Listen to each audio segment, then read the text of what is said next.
How we doing, people? Welcome back to the show. It seems weird being back, but we are. The World Cup is no more, and we are back to talk about Arsenal.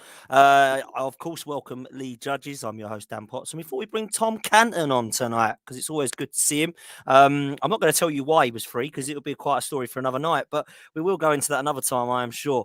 First of all, Lee, how are you, mate? Yeah, all good, all good. Good to be back. Nice to hear that music. It's been a long while, obviously, with the World Cup and everything like that. We've been busy doing other things. So I think we done one little one, didn't we? But yeah, well pleased to be back. And as we're back, we know the Premier League is just round the corner. Proper football is back. Absolutely, it is, man. Tom, welcome to the show. 8 p.m. tonight, not 8 a.m., mate. How are you? Yeah, it's nice. It's nice to do a show in the evenings, of course. Being so busy in the mornings, I don't mind telling people, look, the missus has got the friends round, and I'm just needing an escape. So you guys have very kindly offered me reprieve, which has been very, very nice of you to have me. So much appreciated. Happy to help, Mate. Tom. Happy to help. We are happy to help, man. And it's always good to get you on when we're talking what Arsenal need in terms of the January transfer window. But let's not think ahead too far because, of course, we've got West Ham and Brighton. I wanted to touch on both your thoughts on the Dubai Cup and, of course, the friendly against Juventus. Lee, let's start with you. Was there anything you learned that you didn't already know in those games? Lyon, AC Milan, and Juventus. Um, I've got to say, I was impressed with what happened in Dubai. Worried about what happened at the Emirates because we lost at Brighton before the break in the season at the Emirates in a performance where I felt we lacked a little bit of well, I would say experience in the side, and Brighton second team overtook us and beat us. So I was a little bit worried about that with the strength in depth. And then looking at the Juventus game, you can't go around and I'm one of these people that has been saying it. Pre-season when we was in America and all that, it set us up for a very very good start. Didn't lose that, keeping that winning mentality, and then to lose on Saturday and the way we lost is worrying for me. Because people can turn around and go, "Oh yeah, we dominated play and we had possession, all that." Yes, we did, but that was because they allowed it. You know what I mean? There's a difference between um, winning a game that way and whatever. Now they allowed us to have that, and we didn't have that goal to break them down. Now I go back to the game against Wolves. Um, and it was a little bit similar. We're finding it very, very difficult to break them down. It was, we was always on top, and I felt like once we scored, that was it. Then the little bit of Jesus magic with the back reverse pass, and all of a sudden, then we're watching, we win the game, and that little bit of magic was there. Now, I have watched the game now. I didn't watch it yesterday, but I have watched it now. So and I felt that we probably should have won the game. We had enough domination. Eddie should have scored. Let's be face it was a good chance, but there's certainly like things worrying now. Straight away, people are going to turn around and go, "Yeah, Martinelli's got to come back and Saka's got to come back," and that is true. And I think that Eddie will be okay. I've got no problem with that. But my worry is, what happens if something happens to Martinelli now? What happens if something happens to Saka? Then we're in the danger zone as far as I'm concerned. So there were worrying signs there. And listen, when I watched the Dubai games, I was excited with what I see. The way we win the ball back, and we do that. Actually, done that against Juventus very well as well. So I think that's very very good. But the one thing that I was excited about those two games, but I don't know how everybody feels about it, but going into the game against West Ham, instead of really I am looking forward to it. I can't deny that. I am looking forward to it. But I'm going to be nervous as well, Dan, because I can see us not quite as good as not quite as good as what we were when we started. I don't know. Listen, we could go into that game and Eddie can bang in a couple of goals. We win 3 or 4-0 and all that is sort of taken away from us. But until we see what's going to happen in the real deal, I'm going to be nervous going into that game. Yeah, Tom, is it fair to say we were fairly convincing against Lyon and AC Milan? and we weren't so convincing against Juventus. And if that is the case, what do you put that down to, bro?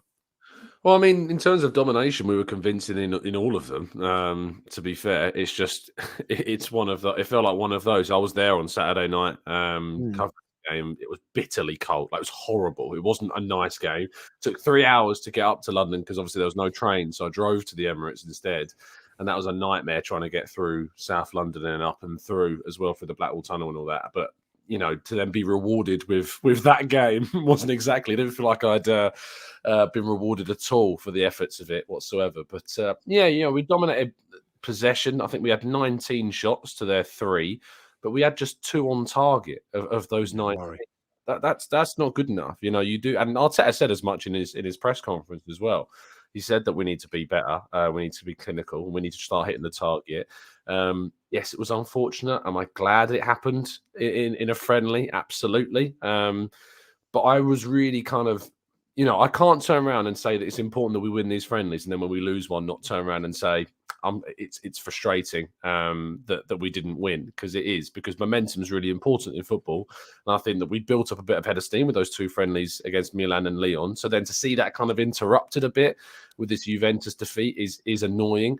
Outside of Nketiah's shot that hit the post, of course, which I think we can all agree he should have scored, I think he had a good performance overall outside of his shooting. And I think that often gets lost sometimes, when we think about a striker. His main objective is to score goals. And if you don't do that, everything else doesn't matter. Well, that's not true, because Gabriel Jesus has not been scoring for a hell of a long time. But everything else that he's been doing is really good. And Nketiah still had a good game outside of that chance that he missed. And so I'm hoping that if he gets a goal on top of putting in a performance like he did on Saturday evening against West Ham, I think, a lot of our worries hopefully will subside a little bit. But we both, all of us, know that the January window is going to be really important still. Tom, before I move to Lee, you wrote a good piece about Eddie Nketiah, and you felt that in the last 3 games, or particularly the last 2 games, when you wrote the article about his movement and how he's trying to be trained a lot better on the pitch in relation to what Jesus does. And I think that we've definitely seen improvement from some of the stuff that Eddie has done off the ball this season. I think that's been clear to see. He's definitely stronger. That's the first thing. He definitely has developed in his off the ball stuff. I think he's definitely better when it comes to link up play now and hold up play than he ever has been. But for me, it just comes to that killer instinct of, are you actually going to put the ball in the back of the net? And if the answer is yes, which we saw at the back end of last season, then of course against West Ham and Brighton, if he does that, as Lee Judges has said, we'd probably be sitting there going, fair play. What worries me is that if that does happen, I still feel, even if he scores a hat-trick in both games, we're still short in that position. So I wanted to get your understanding after seeing your article about where you think we'll go in January with that, because for me, that's across the whole front 3 there, we're looking pretty short, bruv. Yeah, I think we'd all love to see Arsenal sign a striker, in this window. We'd all love to see us consolidate our options and sign somebody. I personally don't necessarily see that happening. I think we'll sign a wide player. I think that's pretty, I'd be very surprised if we didn't sign a wide player during this January window. Hopefully it's a wide player that can also show us some versatility in the middle. That's what we want. Mudryk isn't that. He's not a player that is going to play through the middle, and he is the priority of the club. I think we all look back at that contract and we gave Eddie and think £100,000 per week. I imagine the base contract is significantly below that, and it's all the add-ons and bonuses that actually lead up to that £100,000 per week. But it was a significant pay rise and a commitment to say that they see him as kind of the one of, if not the number 2 striker at Arsenal, and be good enough, because he's not a youngster anymore. This guy's going to be turning 24 very soon. It's a year behind Jesus. He's just a year and a bit behind Jesus in terms of his age. So he's not a kid anymore. And we are committing senior wages to this guy. In terms of, you look at the end of last season, and he got 5 goals in the last 8 games of the season, 5 goals and 7 if you want to shorten it, but it's 5 and 8 at the last game of the season. If we start him in these games, because Jesus is going to be out, and I think that Nketiah will start at striker all through January and probably all into February as well. And if he scores on a consistent basis or a semi-consistent basis, then this conversation will go away until Jesus gets back. But all of us know what the opportunity is this season. All of us know there is a chance to win a title. And if there is an opportunity to sign somebody that can give us more competition, I think we would be mad not to go for it. I think you're right, Lee. We've got a few options, mate. We can either go and get a centre forward, we can go and get a wide forward, we can go and get both, or like Tom said, we could get somebody in who's probably going to play across the front three. What would you like to see happen, judges? Yeah, listen, my good old mate there, Matt, has said it really if we sign a wide player, it can release Martinelli into that role as well. So I think that, that's something that we can do. We don't want to be doing, like if we bring in a striker, don't forget with Jesus there, I've seen things today that he's going to be back at the end of February if everything goes well. So it's 2 months, 10 league games that he's going to be out, so I think that if we sign a wide player, that gives us that option of playing him there and Martinelli there. Also, don't forget we've got, which is I think is a very, very important thing as well, is Smith Rowe coming back as well at some stage. That is going to help us in a couple of those positions as well, going forward in an attacking point of view. But for me, I do think that if we're going to invest, we've got. I will go for someone like Mudryk or someone like that with pace. That's going to be about for a while, but we do definitely need to bring somebody in here. I have to say this, and reading Tom's thing, I'm with Tom on this, and I don't really like what people keep. Oh, he's not good enough. He's not good enough. It's difficult to say he's not good enough when you've not really had those opportunities. You know what I mean? He's got the opportunity now to prove whether he's going to be good enough or not over a sustained period of time. That is what happens. You have, and I'm sorry, I'm going to say it now. He has to take this opportunity. This is his opportunity now to make his mark. Mikel Arteta has done more than enough to back him on it and say to him, "Look, you're the man." Realistically, I'm going to be honest with you guys. Has put his neck on the block here, Arteta, about him by saying, I rate him. He's going to do all this. So he's put himself up there. Eddie has got to do it now. Even if Eddie does it, you can't expect Eddie to play every single game, FA Cup and Europa League as well. So someone is going to have to take the load off of him. So who that will be, it might be Martinelli, it might have to be somebody else, but that has got to be addressed. You cannot go this 2 months now with just Eddie up front. We've done it a few years ago with Giroud, and look what it done. You know what I mean? We cannot go down that route. We need to get a big blow is also now losing Nelson, who I thought was showing good signs. So we've I would say that he's going to be out for at least 5-6 weeks after what I see of his injury and the way he pulled up. So we're going to have to get in somebody, guys. It's as simple as that. And there is another option, to be fair.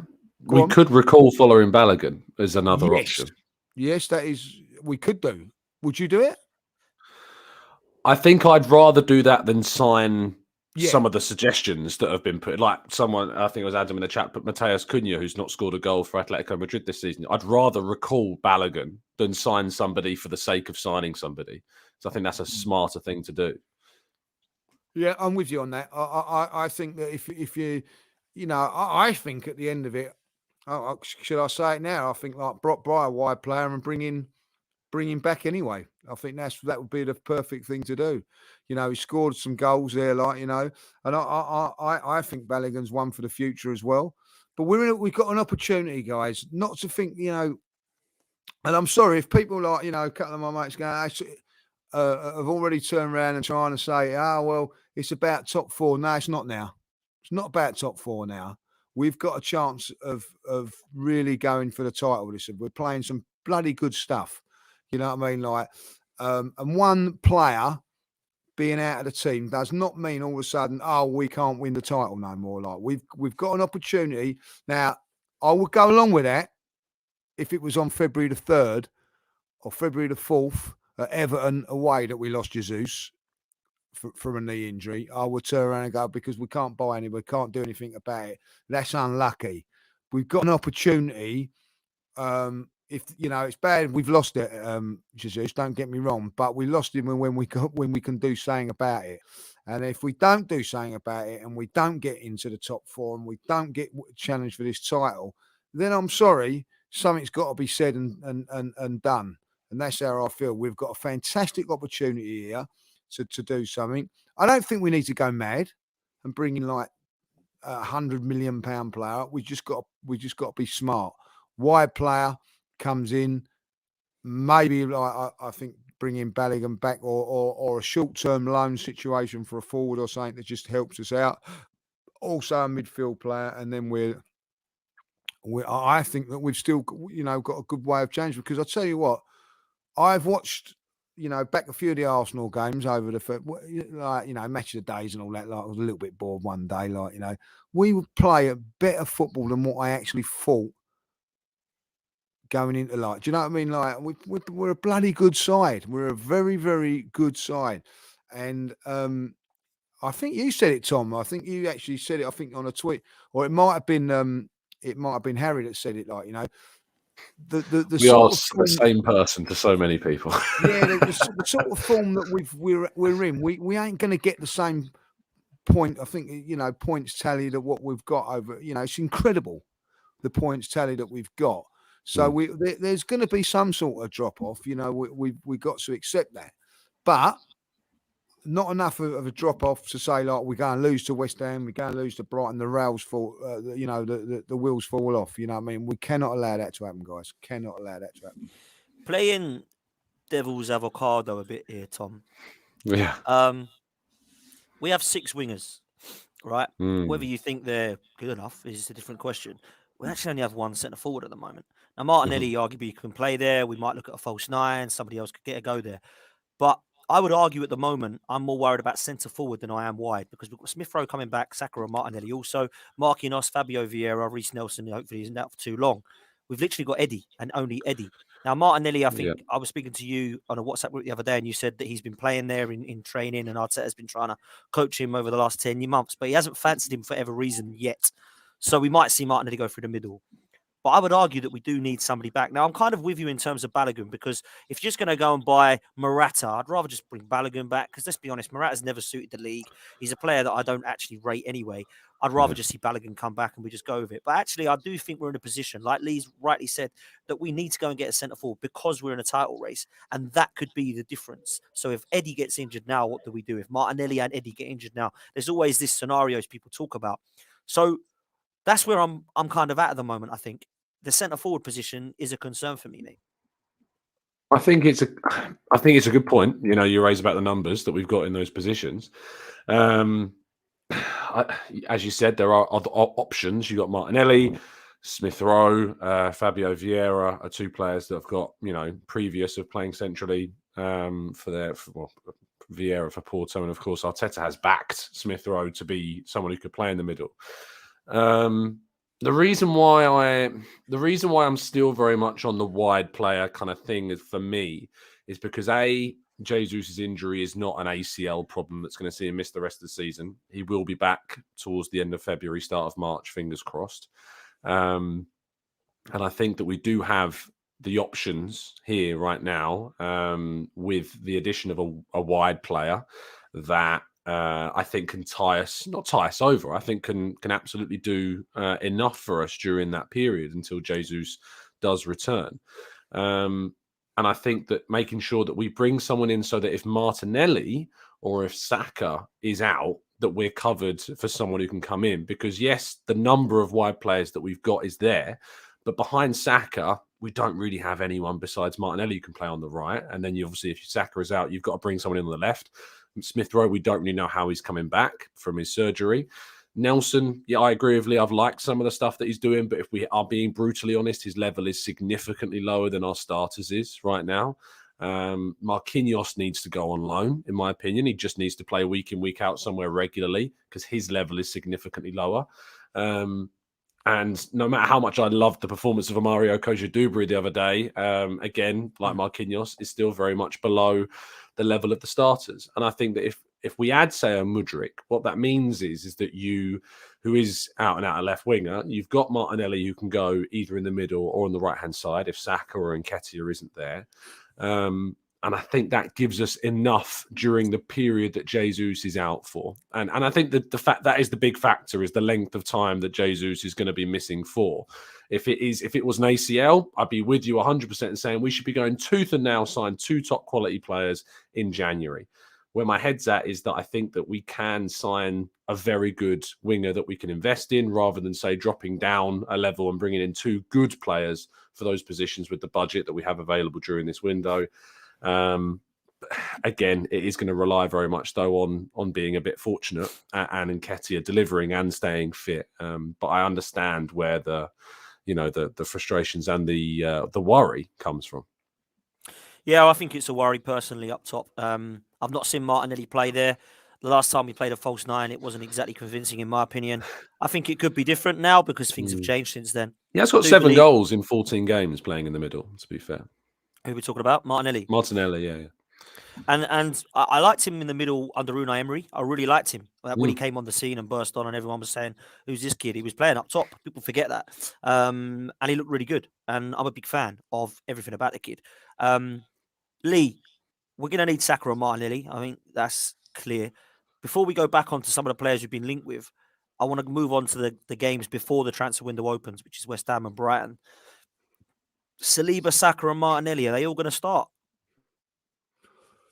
Yeah, I think that they will. I think it was very promising, if I'll be honest, that Ramsdale was straight into the game on Saturday. No game time, trained and everything there, but no game time. If I'll be honest, Saliba's had, is it 29 minutes of football in the last sort of 5 weeks? So he's going to be fresh. I think he's going to be roaring to go. When you're training all the time, I imagine there's a little bit of frustration that he's not been in the team. So I think that, he can take that out in a positive way. I think that he'll probably have to play some game behind closed doors. I'm pretty sure Arsenal will do that this week. I think for the likes of Saka and Martinelli, I think it's crucial that they do. I think Martinelli is a definite. I think that, again, another one that's not played too much football. I think Saka has played quite a lot. But if you look at it in the context of over 5 weeks, he's played 5 games.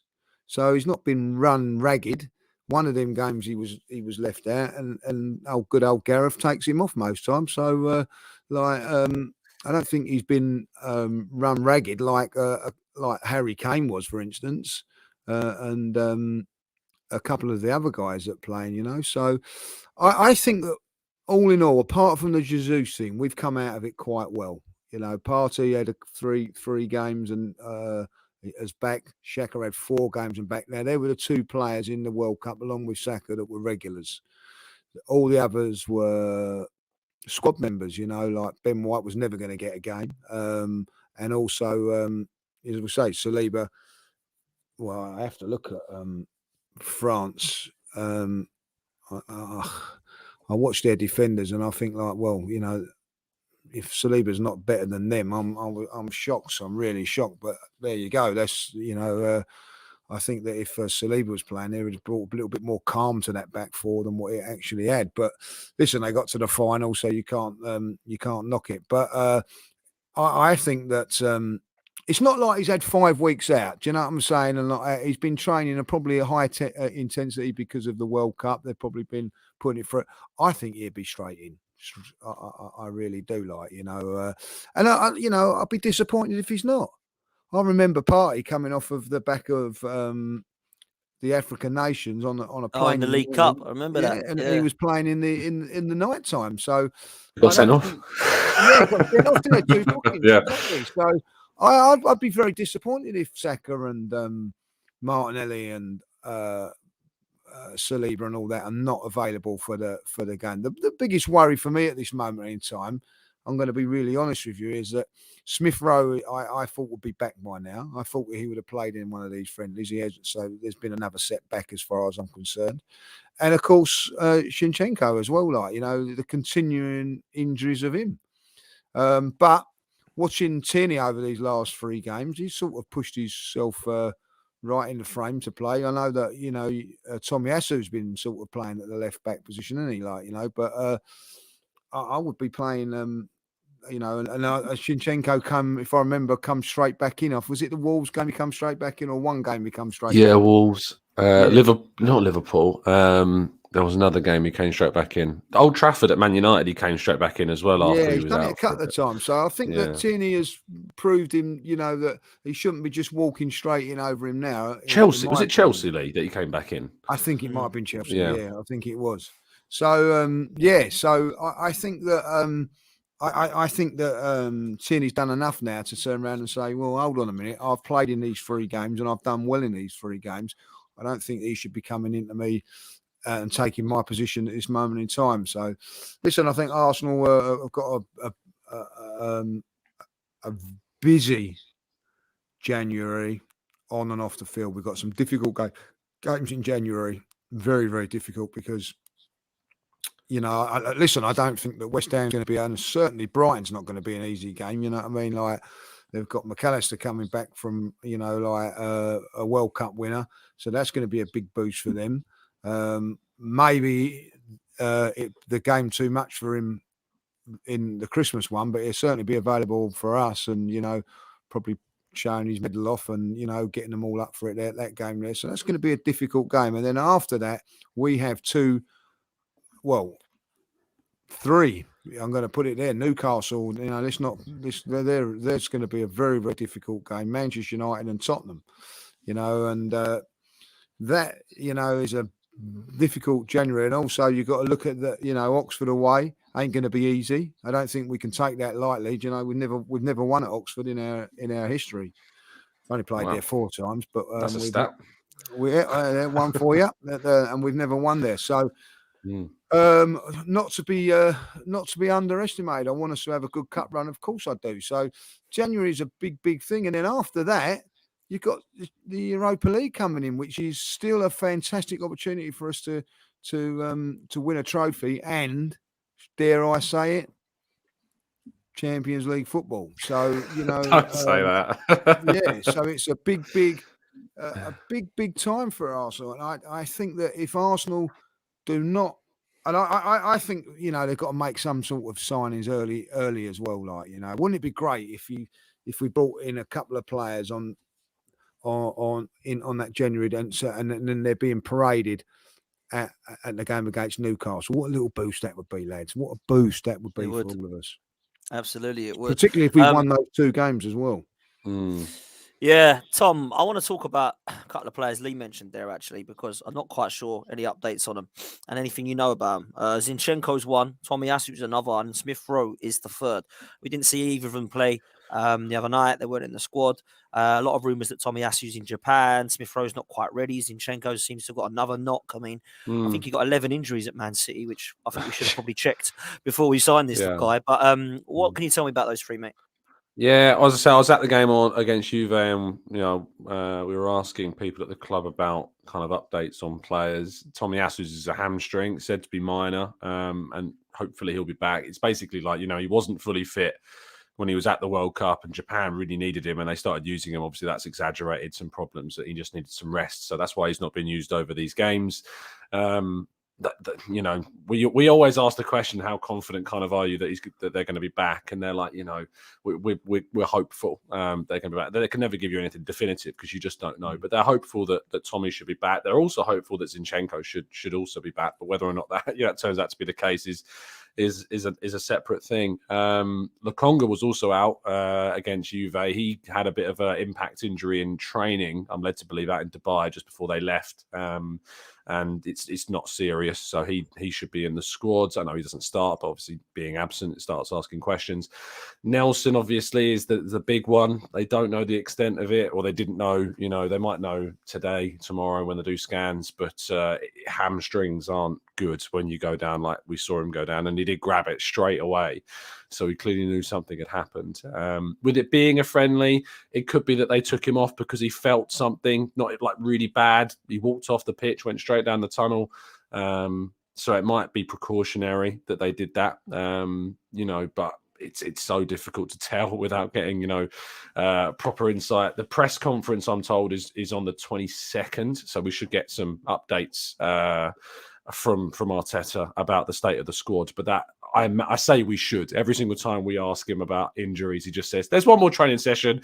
So, we'll have to wait and see. And of course, there's a few more training sessions with it being Christmas before the West Ham game. So although we're hopeful of getting some updates, we'll probably have to wait a little longer to get them. But it's frustrating that we've lost some of these players, but hopefully they'll be back. Saka and Martinelli, they're hoping they'll be fine for West Ham. Saliba, not so sure.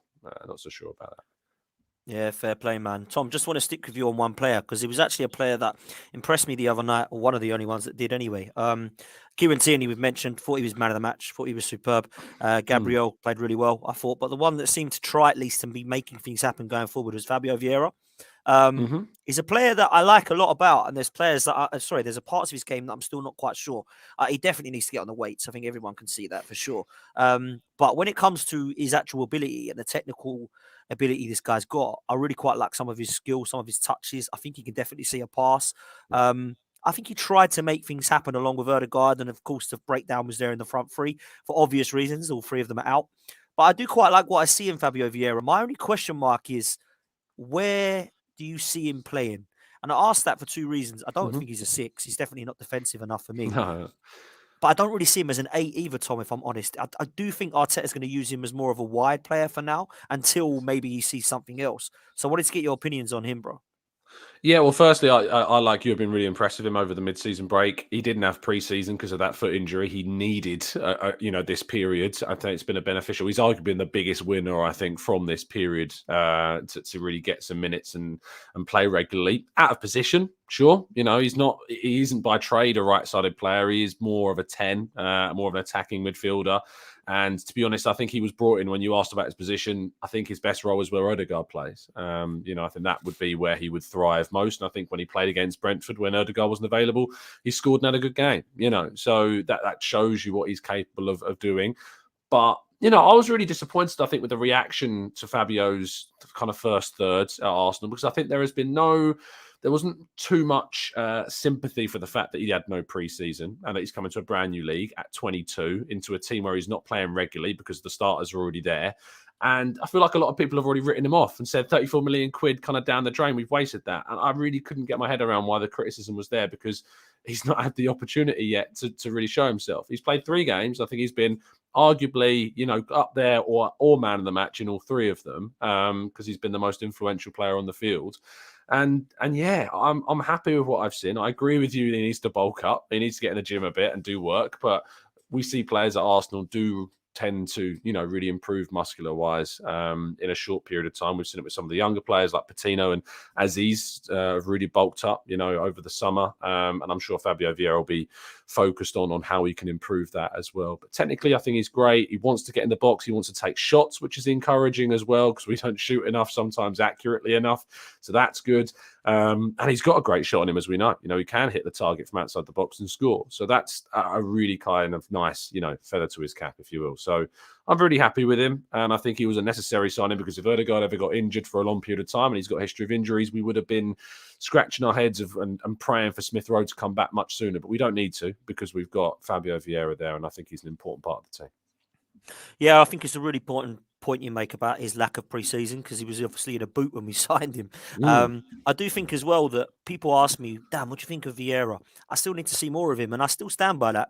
I do need to see more of Fabio Vieira. It's really early days. At a 21-year-old, all I'll say is, for the price, I think sometimes, like we did with Pepe, like we do with Kai Havertz and Jadon Sancho, you expect straight away 30 goals a season, unbelievable, 40 million. He's going to be a genius. Cazorla, eat your heart out. And he ain't going to be like that. He's 21 years old. It's a different league and he's going to need some time. So it wasn't really a signing that I went, wow, I'm so happy with that one.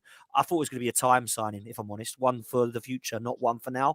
And I stand by that. What I've seen in the last few games, which have obviously been friendlies, I think he's been one of the bright sparks. So I hope that continues to be there. Lee, we've spoken a little bit about our worries up top. We've spoken a little bit about where we still think we're short, what we're expecting, and some of the players' injury problems. But I want to go into the next few games and why January is so important to you, because I feel like you've already mentioned the games that you're worried about. I've shared them worries with you. I think going to Tottenham is always horrible. Manchester United are never easy to beat. Newcastle are absolutely flying. And before that, we've, of course, got West Ham, who are desperate for points, and Brighton, who are very, very tricky away from home. So it's not really ideal to have those 5.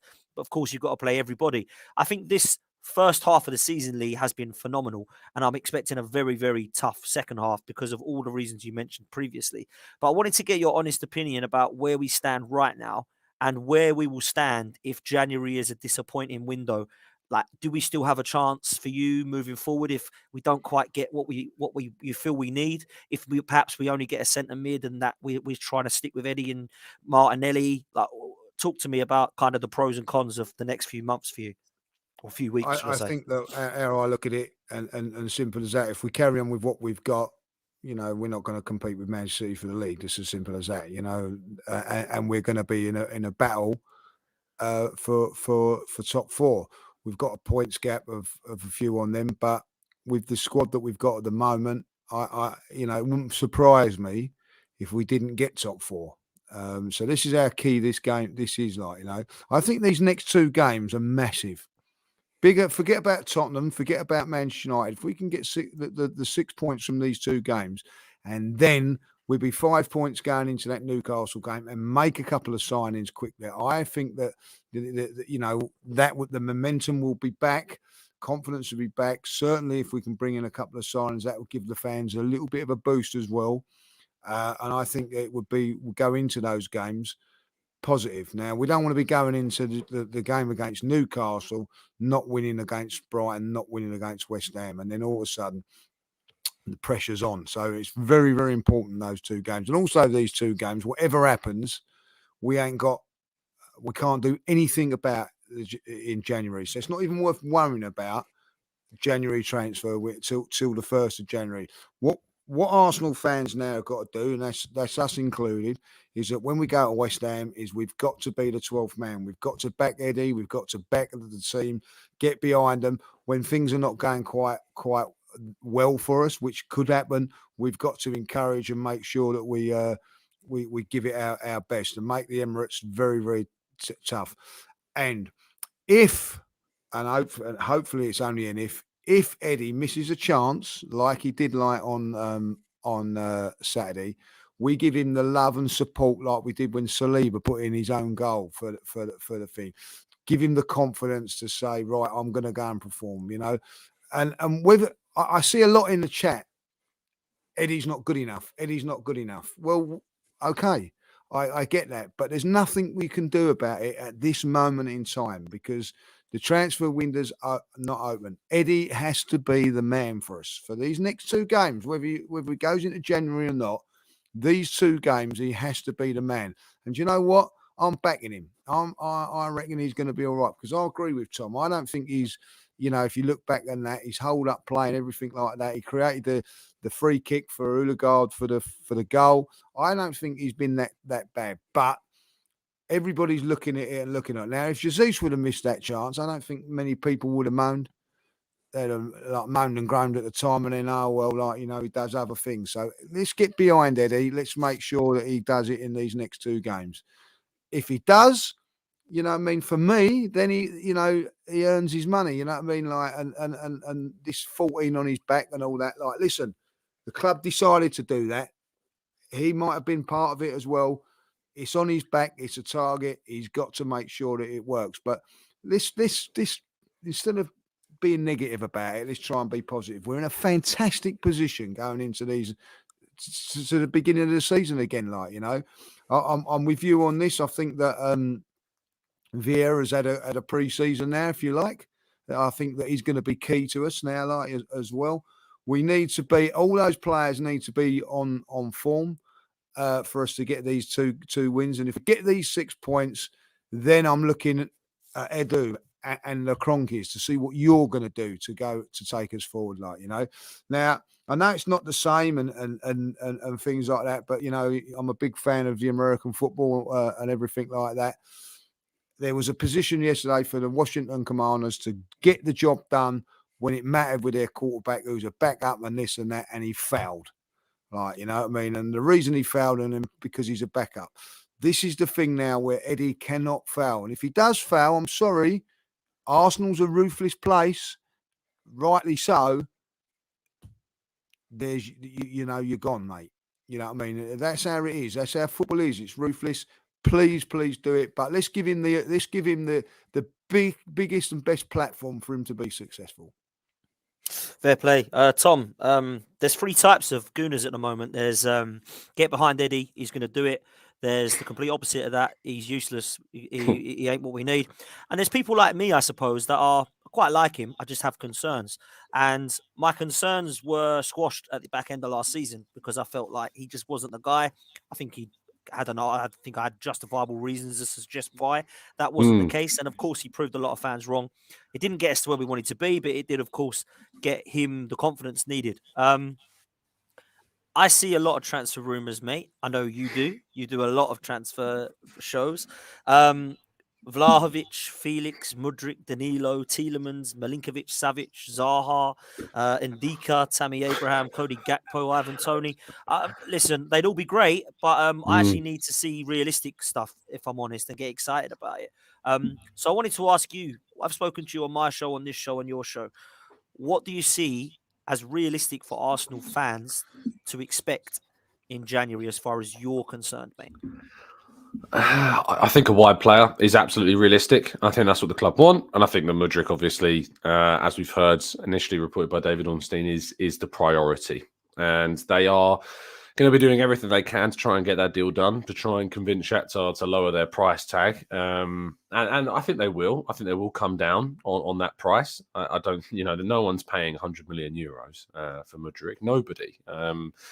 But I think Arsenal will still have to pay big. 60 million plus big, probably, to get hold of him. And that will put off a lot of fans, and there will be a lot of PTSD from the Pepe deal, and rightly so, because last time we went 60 million plus big on a player, it didn't work out. And I think that, unfortunately, the January transfer window is always going to be as it is, which is a very difficult place to do good business, and by good business I mean getting quality players for reasonable prices. It's just not going to happen. You are going to have to pay over the odds, and we are going to have to come to terms with that. But we also have to come to terms with the fact that we've got an amazing opportunity this season that we cannot allow to not at least try to be taken.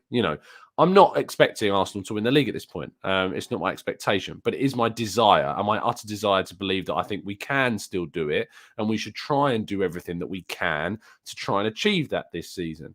And so a wide player, I think, is realistic. Then the other player, I think it was Ash in the chat asked earlier on, kind of, what do we think will happen? Will it be a wide player and a midfielder, or will it be a wide player and a forward? And I think, to be honest, it will come down to availability. It won't come down to, whether Arsenal want a striker more than a midfielder. Arsenal only want to sign players that they think are good enough to be in this team. And that's a good position to have, because it stops you from making mistakes in the market in terms of the players that you actually buy. So I've said this before, that I would like us to accelerate the deal for Tielemans and bring that forward to now, because I think he's really the only midfielder out there that could come in and have an immediate impact in the 6 months that we have them. Your Danilos of this world, your Ibrahima Sambas of this world, they're not going to give you, Ibrahima Bamba, sorry, they're not going to give you the immediacy that you want in an impact. They're 21 years of age and they're coming from another league and they're going to take time. Tielemans is ready, Premier League, 25 years of age, come straight in. Perfect move for him. He really wants it, and I think it'll give him the confidence, the encouragement to step on and not, and kind of put the doubts that people have in him away, because that's Leicester Tielemans. I'm turn over a clean slate, come to Arsenal and live the dream that you've clearly been pushing for. So I don't have an issue with that. The other players out there, Marcus Thuram at Gladbach, they've been linked to, but at the World Cup with France, of course, available for quite cheap because his contract runs out in the summer. I think he'd be a decent competitive forward option. And I like the other French guy. I wrote about him today, actually, Kolo Muani, the 24-year-old. Yeah, he looks really good from Frankfurt. Watched a bit of him this morning. Good name as well. Good memories, Kolo. Yeah. Can't go wrong with a Cola. And I think that with someone like him, he's 6'2", he's quick, he's good on the ball. I was watching a lot of him on Y-Scout this morning, 10 assists, 5 goals this season as a centre forward. He's only just signed with Frankfurt in the summer, so you're probably going to have to pay a decent figure if you want him. But it depends how much we want it. It depends how much we got to spend. But I think the key thing is not only about adding quality, and I'd love to hear both of your guys' thoughts on this. But for me, when names like Zaha come up, when names like to a lesser extent, Memphis Depay come up. If you're going to sign these players, you're not going to get them on loan, even though they've got, a low length of time left on their contract. And that's one of the reasons why you won't get them on loan. And secondly, if they're going to sign, they're going to be on a contract for a number of seasons. It's not going to be for a year. It's not really going to be, the perfect length of time. And I think for me, it's not about the money or it's not about their age necessarily. It's also about the spots that they take up in the squad. Because you only have a 25-man squad, and Arsenal can't necessarily afford for one of those forward slots to be taken up by someone, in my opinion, who is going to regress in the next few years or so. So I think if Arsenal are going to sign a forward, it has to be the right player. Otherwise, as I say, and I don't necessarily want to, but I'd rather recall following Balogun and have someone that's scoring goals this season than risk a spot that could be taken up by someone of genuine quality in the summer for someone that's a big risk and may not pay off. I think we need to be smart and savvy, but ultimately we need to be, it's the right word, ruthless with how we approach things. I certainly agree to a certain extent with what you're saying in relation to who we bring in. I don't just want any guy coming in that we think is going to be better than Eddie. It's just mad. You might as well just keep Eddie, or like you say, rightly bring back Balogun. Where I disagree with Zaha is I think he's already doing it in the Premier League in terms of goals. Memphis Depay, I get that could be a risk because obviously he didn't really work for him at Manchester United. I think with Zaha, he can play across the front three. I just don't see it happening, if I'm honest with you. I don't think Arteta wants him. I don't think he's actually a player that's ever looked to be an Arteta type player.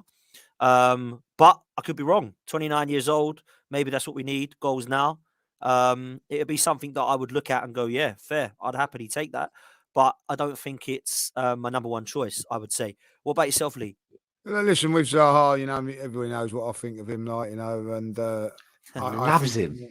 I think we missed the boat 2 years ago. You know what I mean? When I agree. I think we all know that. Yeah. We should have 3 years ago. Yeah. Is it 3 years ago now? We should have done that deal. Mad, isn't it? He wanted to come. He made it come. The reason that Zaha is attractive at this moment in time is because he's got 6 months left of his contract. And he's not going to sign a new deal with Crystal Palace. So there's an opportunity there. I think at the end of it, if you're bringing in a player which is going to cost no transfer fee, maybe not bring him in might have to bring him in the summer. But if we did, we haven't got that high value of transfer fee. Yes, we'd be on high wages, but that's how I see that there.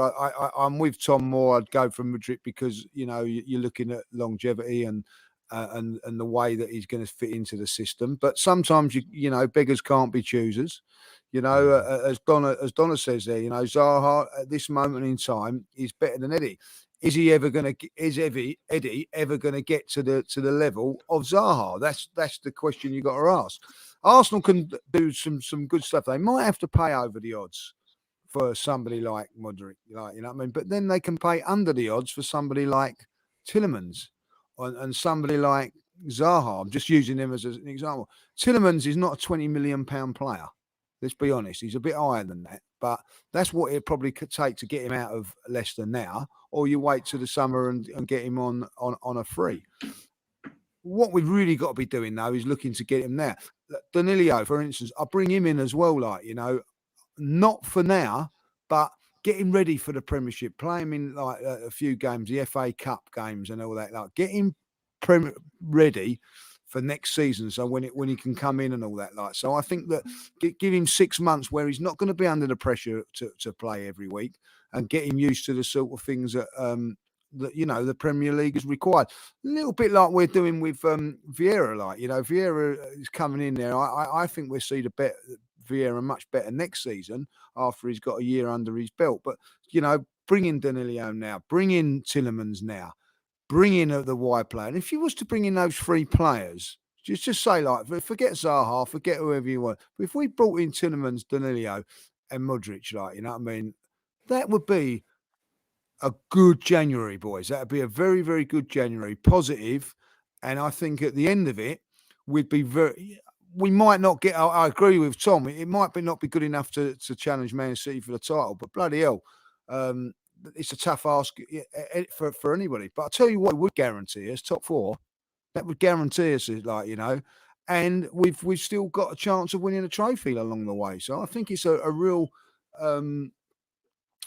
key thing there, like, you know, and do you know what? I'm going to say this now.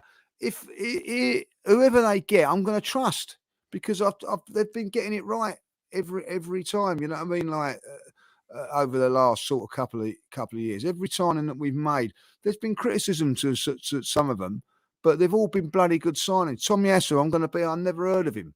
Great signing. Ramsdale, been a fantastic signing. Ben White has been, paid over the odds for him. Like, you're not telling me that's not been a good signing? I think it has. You know what I mean? So, you know, you can go Gabriel. How good a signing has he been? You know what I mean? And then you can go on to the Jesuses and Zinchenko's as well. So for me, you know, one or two. You're always going to get one or two that are not quite right on the transfer window. But this is a massive few weeks for Arsenal. It really is, and I'm confident that they get the right people in. If it's not Zaha, I'm not going to throw my toys out the pram. I'm not going to, like, you know what I mean? Like, you know, I done that 3 years ago. There you go. Fair play to you, man. Before I move to Tom Lee, anybody in the World Cup that you'd like Arsenal to take a punt on? Tom's spoken about the two French lads. Cody Gakpo looks like he could be favourite to go Man United, but had a good tournament. Anybody there at all for you, mate? Well, you know, I'd have a little pump at Mbappe. I'd have a little see if we could get him right. You know what I mean? Quite impressed me. You know what I mean? At the end of the day, He looks all right. He's really come out of nowhere, isn't he? This summer, that guy. Just come out of nowhere. I thought he was good, but I didn't realise he was that good. But somebody like him, like, you know, would be there. I like the right back at Holland. But we don't need a right back. Dumfries. Dumfries. I thought he was very, very impressive. Linked with a right back today, believe it or not. Yeah, so Celtic right back. I can't remember his name. Is it the? Is it Croatian? I can't remember. Yes, he is Croatian. Hold on. Can't remember his name, but we're linked with him today. Barcelona and a few Premier League clubs are sniffing around him, right back. That's him. That's the one. Yeah, and I don't know that we need another. Adam says Bellingham wouldn't be a bad signing in January. Listen, I think that's one that we all want to see. Juranovic, another one that came out of nowhere. But you know when you look at these signings and in the World Cup, and I remember us getting Johnny Jensen, like, you know, after the Euros, and it wasn't like and Davor Schuker, he scored a good few goals for us, but never he wasn't. You know what I mean? Like, but I'm a big you know, Tielemans didn't do nothing in this World Cup. But that doesn't mean Belgium didn't do nothing, did they? You know what I mean? Yeah. So I'm at a place where I'm not really looking at the World Cup. Do you know what? Because the World Cup is completely different. International football. I've realised that, boys. International football is completely different to the Premier League. You know, and if you want to go and buy players on the back of the World Cup, I think you're gambling a little bit, like, you know, because there's some player, you know. I'll tell you the perfect example. Harry Maguire is in the tournament team of the year of the tournament. Like. Yeah, he is. He's in it there. Yeah, I know. Yeah. We're laughing because we agree with what you're saying. Would you sign him now? No. So there you go. So it's a completely different thing, like, you know. So McAllister from Brighton had another good one. Like, I was impressed with him, I tell you. And he's been good for Brighton, though. He's been fantastic for Brighton as well. Like, it's not just. Yes, so been very, very good. I think he's underrated. I've got to say that, and that's a great. It was brilliant yesterday for me. One of the players of the match for me yesterday. Yes. Class. They can't keep him now. The pass for Di Maria was just perfect. Yeah, outstanding. And he's running. Tom was phenomenal, like, you know, a real good, I think, box to box midfielder. Now, listen, at the end of it, really, when I look at that, you could get him or Bellingham. Now you're going to pay 120 million for Bellingham. You ain't going to play that for him. You know what I mean? So sometimes the market, you have to look at price tags as well. It's like when you're shopping out for your Christmas shopping. You know, there's a nice shirt there, but there's a nice one just down the road, 20 quid cheaper, and just does the same thing. You know, you don't pull anyway. But there you go. That's all I'm saying. Like, you know. Michelle's so lucky, isn't she, to be with you? Yeah, £25 treatment down there. Tom, before we do wrap up, mate, I just want to ask you about the midfield quick, because I know that you've linked before with Tielemans and with Danilo, and you've mentioned Tielemans. If Partey goes out, injured long-term ACL, something crazy, do you think Tielemans and Xhaka can cover that along with El Neni, I suppose you have to mention, until he comes back, if we were to get those couple of players that Lee was mentioning in midfield? Or would you still worry?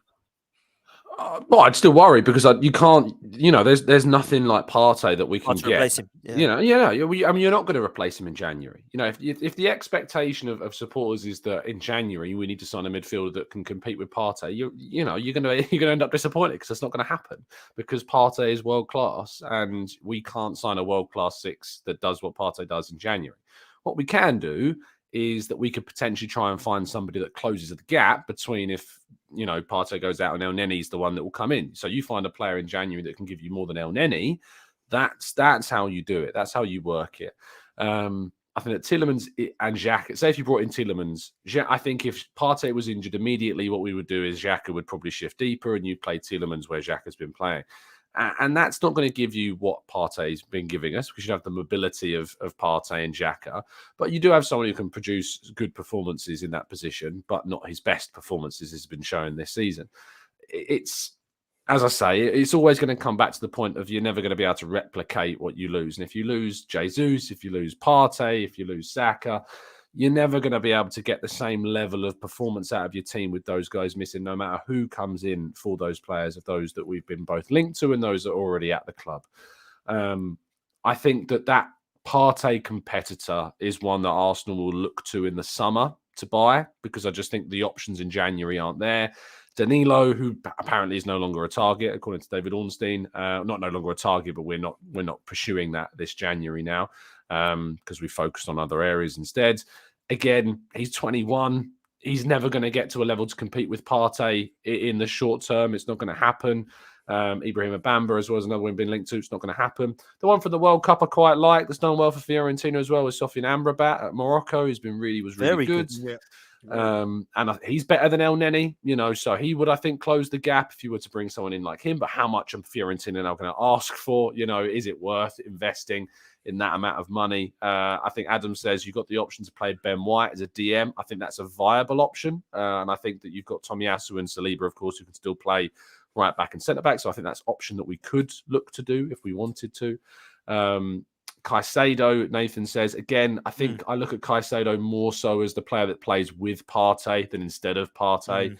And that's what I mean. The options just aren't really there to find someone that's going to replace him or give you. If you want a replacement for Partey, you're going to have to go like Declan Rice or someone like Sangara, that. as Adam says, I like Sangara. He's one that I've always. But you aren't going to get him in January. It's just you have to. If you are, PSV are going to go, okay, 70 million, and he's yours. No, I'll tell you who else was impressive. The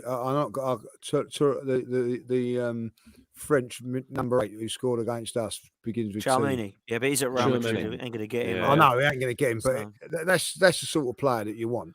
I was very impressed with him. Very impressed. Yeah. I was very impressed with a lot of the French team, to be fair. And Rabiot is another one. Yeah, I can't stand that guy. Though. I know. Mentality-wise, I don't think he's right, but he's quality in the World Cup. He did really well. Yeah, he had a good World Cup. Yeah, he did have a good World Cup. Boys, just literally before we do close, I want to get both your opinions on Gareth Southgate very quickly before we close, because obviously he's staying in England. Tom, I kind of know your opinion, and I certainly know Lee's, but I thought I'd ask the question anyway. But I want to ask you a little bit different. I did this on my channel as well.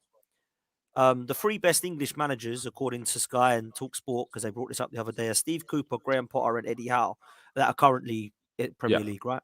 And I want to ask the question: if Southgate was sacked, and one of those 3 managers was to take the England job, even though I think they probably won't, but even if that does happen, let's put that scenario in place.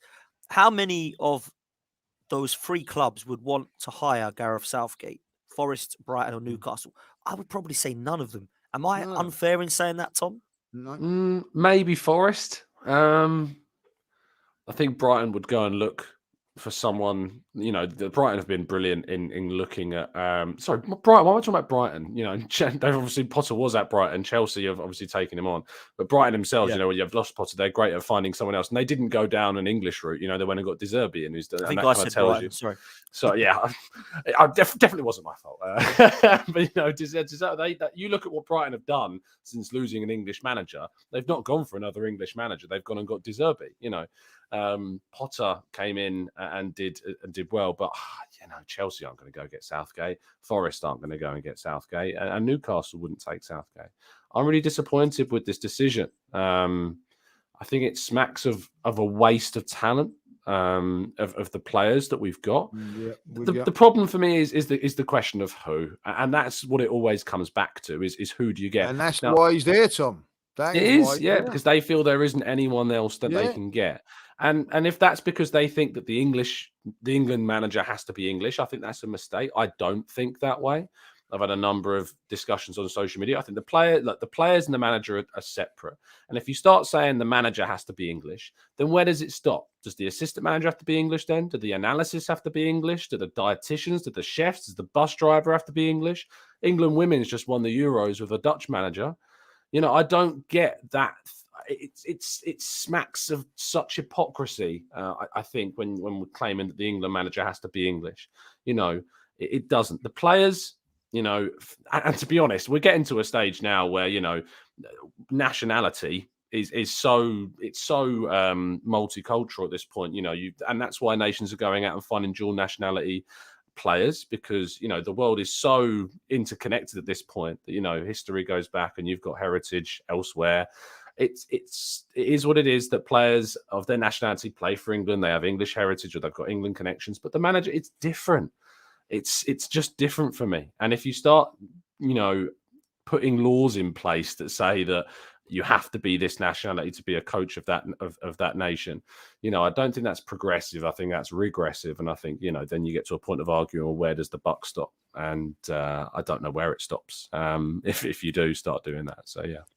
I'll go get Luis Enrique, personally. Yeah, I feel like we're rewarding failure a bit, Lee, as well. He's lost 3 of the last tournaments, and he's gone out to teams in the top 10 out of 24 games. He's only got through 4 of them, and that's a really poor record for me. It's fine beating Panama and Tunisia and Ecuador and Colombia, and when you come up against Wales and Iran, everyone gets excited when we beat them. As soon as we get France, we can't do it. We get Belgium in 2 competitions and our Nations League, can't do it. We get Italy, go 1-0 up, sit back, lose the game on penalties. Croatia, 1-0 up, sit back, lose the game 2-1 in extra time. It's mad, isn't it, to think that we're in a situation where we've had a manager who's not quite got us over the line and all people want to do is back him. Now, I understand that some people are positive and think he's done a good job, but I would question whether there's another manager out there, Lee Judges, that could have won all 3 of these competitions. Well, that's the thing, and Tom's. We've just said it. Like, the reason that he's in the job at this moment is because there's no one else. You know what I mean? Like, Eddie Howe would take the job now if he wasn't at Newcastle. If he didn't have a job, he would be like, But But by the way, his stock's gone up because he's just gone to Newcastle and done very, very well. It wasn't before he went to Newcastle. Newcastle took a punt on him, and fair play to him. But I look at France, and I look at Deschamps, mate, I don't think he's fantastic, Deschamps, at the end of the day, but he made substitutions that changed the game. It changed the game for him. Very, very bold, very, very brave. Might even been because they were 2-0 down, but that's when he done it. We're in the game against France, and for me, the substitutions cost us the game. That's, taking off Saka, fair enough, if he felt he was tired and done a lot of work, but taking him off and bringing on Sterling was unbelievable. Should have took Saka off and put Grealish on, done exactly, and so Grealish do exactly what Saka was doing. Take him on. But there's no positive side of it. Like, now, who do you go for? Like, you've got to take a punt. Now, if you're using, I think that to what Tom's saying, I don't think it has to be an English manager, but I think that's the route they want to go down. Okay, right. So where are you going to go? And you're looking at Steven Gerrard maybe as someone that you go. People will go, oh, he had a bad time at Villa, which he did, but he done okay at Rangers and was highly thought of before it all went wrong there. There ain't much after that, you know what I mean? Like Sean Dyche is another one. A fantastic job at Burnley, but could he do it at international level? And I think there's another big thing about this is that international football is completely different to club football. That's why Gareth Southgate has probably been a little bit more successful with what he's got. But let's be honest. He has got forwards to die for, or attacking players to die for in this team, and we're too conservative. I'm sorry, we are like Foden, like, you know what I mean? Like, he's not got the best out of Foden by a long chalk. He has with Saka, but he hasn't got the best out of Foden. Grealish is one of the best talents that I've seen in the Premier League in the last couple of seasons before he went to Manchester City, but doesn't seem to be liked and all that, like, you know. You look at someone like Harry Kane, never ever looks to take him off. I'm not saying that he should, but there's been times when I think, well, when you've got a player that's destroying a left back, and you ask the question why he took off because he's tired. Well, why are you keeping Harry Kane on there then? Because he was shot to pieces. You know what I mean? Maybe if you'd have got a fresh player on there, and then maybe that we'd have took the penalty and scored it. There's all little things like that, like, you know. But listen, he made some good decisions. I've got to say, you know, I'm not going to criticise him too much. The Harry Maguire one, you know, he actually could have died on his sword for that one. And it turned out well. But I think he's got too many favourites, and I think that at the end of it, you know, I just think that a better manager, a more forward-thinking manager, would have got us over the line against Italy, would have got us through this game against France, would have got us through the game against Croatia. You know, every time we come up against a good side, we lose. That is not just get Southgate, by the way. If you look back through all of our history and all that, like, when we've gone to knockout stages, we haven't really beaten the top team in the knockout stages since '66. Someone said, like, you know what I mean? If you look back at it, like, you know, so it is a difficult one. I think that, you know, but for me, I think they should have turned around. And the reason that they've not turned around and said it is because they're fearful they haven't got anybody else.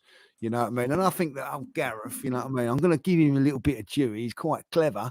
He knew it and all, like, you know, that there ain't nobody else. There's nobody else. But listen, because Steven Gerrard hasn't done it at Field, that doesn't mean saying he ain't going to do it in England. I think it's a young man's game, you know what I mean? I'm not saying Steven Gerrard, I'm just putting that out there, like, but somebody of that ilk, you know what I mean? Like, to go and do that, like, you know. Frank Lampard would be another one, but because things have not gone well for him at Everton, you know what I mean? But he's certainly done okay at Chelsea when with the younger players and got them playing good, attractive football. And also, I have to say, when you've got teams like Aston Villa and you've got teams like Everton, just for these two guys sticking up for him a little bit, then they're up against it. He's going to have the best players in England, whoever takes over, like, you know. I think as well, just to add on to that, it's about, like, you look at Scaloni, you know, that's his first senior job, you know. Yeah, you don't have to have the pedigree of years and years of success. Great point. I think for me, it's about most importantly, I think it's about a fresh start, because I think Southgate's got too many loyalties to players like Maguire that, you know, he's not willing to take risk and throw in players like Fikayo Tomori. You know, I think we needed a bit of a fresh start, a bit of a cut, and just bring someone else in. And most importantly, just allows them to play, you know, allows them to, and that's got an attacking style. We've got such good depth of talent in attack. Why not bring in a coach that's got that, you know, that style of wanting to be offensive and dominating and, you know, and really take the ball to the opposition. So, yeah, it doesn't have to be someone necessarily pedigree. I reckon there's probably some really good coaches down in the Championship, to be honest, that probably deserve a shot at a higher level. You never know. As I say, pedigree, I don't think you Cooper need. was the one, wasn't he? Cooper was the one that won the World Cup, you know, like younger. So Exactly. I'm with you on that. Yeah. Well, I agree. Totally agree. Yeah. Can't believe I'm agreeing with Tom all the time. What's going on? Oh, no. What is happening, eh? What is happening? Personally, I wouldn't go near Lampard or Gerrard. They've proved to me that I'm not a fan of either of them, if I'm honest with you.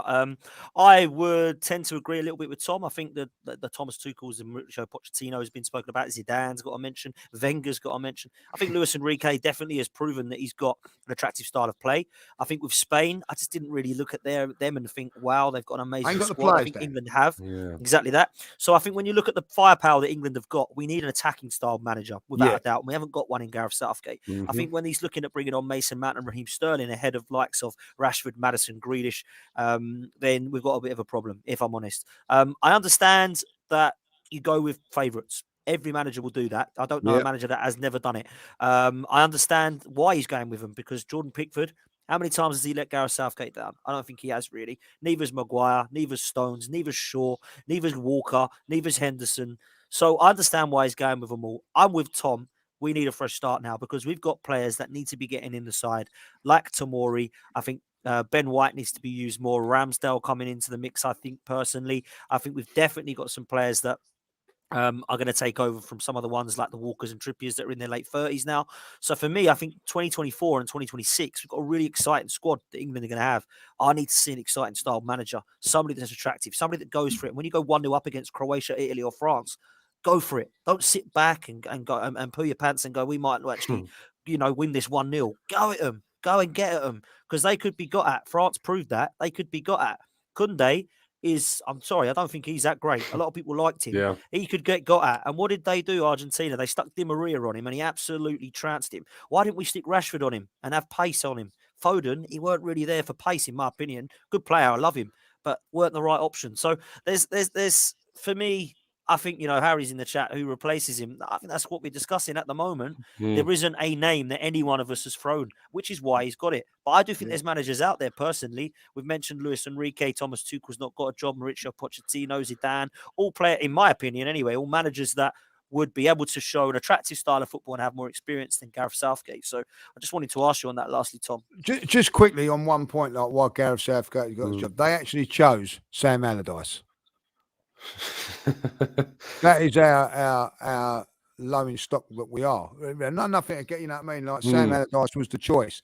Gareth Southgate wasn't even the choice, you know what I mean? Like, I think he was doing the under 23s or under 21. Yeah, I remember his press conference. He said, "I didn't actually want this. So it was given to me," so, and I couldn't believe it. I thought, "Wow, he's admitted that." Crazy. Yeah, that's a problem. I'll tell you, might make a good coach. You know what I mean? Like our very own Jack Wilshere. You don't know. You don't know somebody like that. Yeah, you don't know. You don't know. I think the key thing is just a fresh start. Like, obviously, the question will come up of who replaces him. It isn't. It ultimately is not our job to choose the next England manager. No. And my loyalties are far more with Arsenal than they ever are and ever will be with England. But for me, it is the fresh start that I think England needed after this tournament. In 4 years' time, there's going to be new Sakas and new Bellinghams. There are players that you always see those articles like what the England team might look like by the next World Cup. Ultimately, you're going to see players. I think they had. I don't want to give the credit to the website because I think I'm going to get it wrong. But I saw one that they were talking about, and they had like Jack Butland in goal. Who else? Chris Smalling, I think, was still there. They had. I think they got Jordan Ibe was in the attack. These are the types of things you see. And by the Qatar World Cup, that's who they thought would be starting. You don't know what's going to come through the pipeline. You're going to get your Sakas, you're going to get your Bellinghams of this world. Hopefully, a striker, because we're going to need a new striker come through at England. That's for sure. Yeah, 100%. That'd be nice. And hopefully, they're not a Spurs player as well, because we can't do with any more bottlers in this England team. That's for sure. But yeah, we just need a fresh start, and I'd be open to not anything, because I wouldn't go for maybe the club managers at the Premier League level. I think maybe I'd go, why not be risky and choose someone exciting and attacking? Maybe someone who's down playing in managing in the Championship somewhere. The QPR manager. I can't remember his name. Michael Beale. Yeah, why not give somebody an opportunity? I think it would be interesting. Yeah. We're going to stop it there, guys. Tom, thank you so much for jumping on, mate. Cheers, I hope it's given you an hour or so break from your evening. So thank you for jumping on, bro. I can still hear it downstairs. It's still going, so I'm going to have to brave it. I'm going to have to brave it. Yeah. Just going to have to, mate. You're just going to have to. But it's always a pleasure to have you on, mate. Make sure you go and follow Tom Canton on the Gooner Talk TV and go and help him over on his Transfer Daily shows, which literally every morning I listen to on the way to work. Very highly recommended. Thanks, so please make sure you go and do that. Lee, always a pleasure, mate, speaking with you. Nice to be back, Lee, as well. Yeah, it's always good, and I prefer talking about the Arsenal in England any day of the week. Absolutely, man. We'll be back on Thursday, I think, for a preview for the West Ham game, which of course is on Boxing Day. So we will see you then, and hopefully we'll be back to Arsenal winning ways. That's what we're hoping. But take care, guys. Smash a like and a sub on your way out. We'll see you next time, and up the Arsenal. Take care.